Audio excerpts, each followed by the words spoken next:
નમસ્કાર મિત્રો, વિડીયોમાં તમારું સ્વાગત છે। તો મિત્રો, અત્યારે હાલની ખૂબ જ મોટી અને દુઃખદ ખબર સામે આવી રહી છે। ત્યારે મિત્રો તમને જણાવી દઈએ કે રાજકોટ મહાનગરપાલિકાના ફૂડ વિભાગના ફૂડ સેફ્ટી ઓફિસર કેજે સરવૈયા દ્વારા જ્યોતિ સેલ્સ એજન્સી સ્થળ એટલે કે 2 ઉદયનગર મવડી મે રોડ ખાતેથી વિમલ ગુટકા કેસરયુક્ત પેકેટ નામનો નમૂનો સાક્ષી પંચની હાજરીમાં લેવામાં આવ્યો હતો।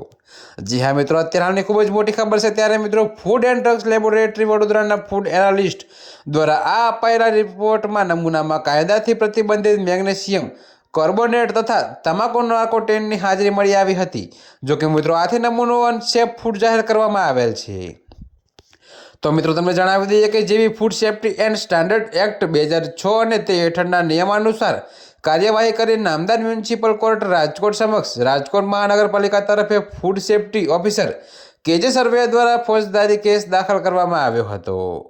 મિત્રો, તો અત્યારે હાલ માટે આટલું જ। મળીશું નવી અપડેટ સાથે। અને જો તમને અમારા વિડીયો પસંદ આવતા હોય તો વિડીયોને લાઇક, કોમેન્ટ, શેર અને અમારી ચેનલને સબસ્ક્રાઈબ કરવાનું ભૂલતા નહીં મિત્રો।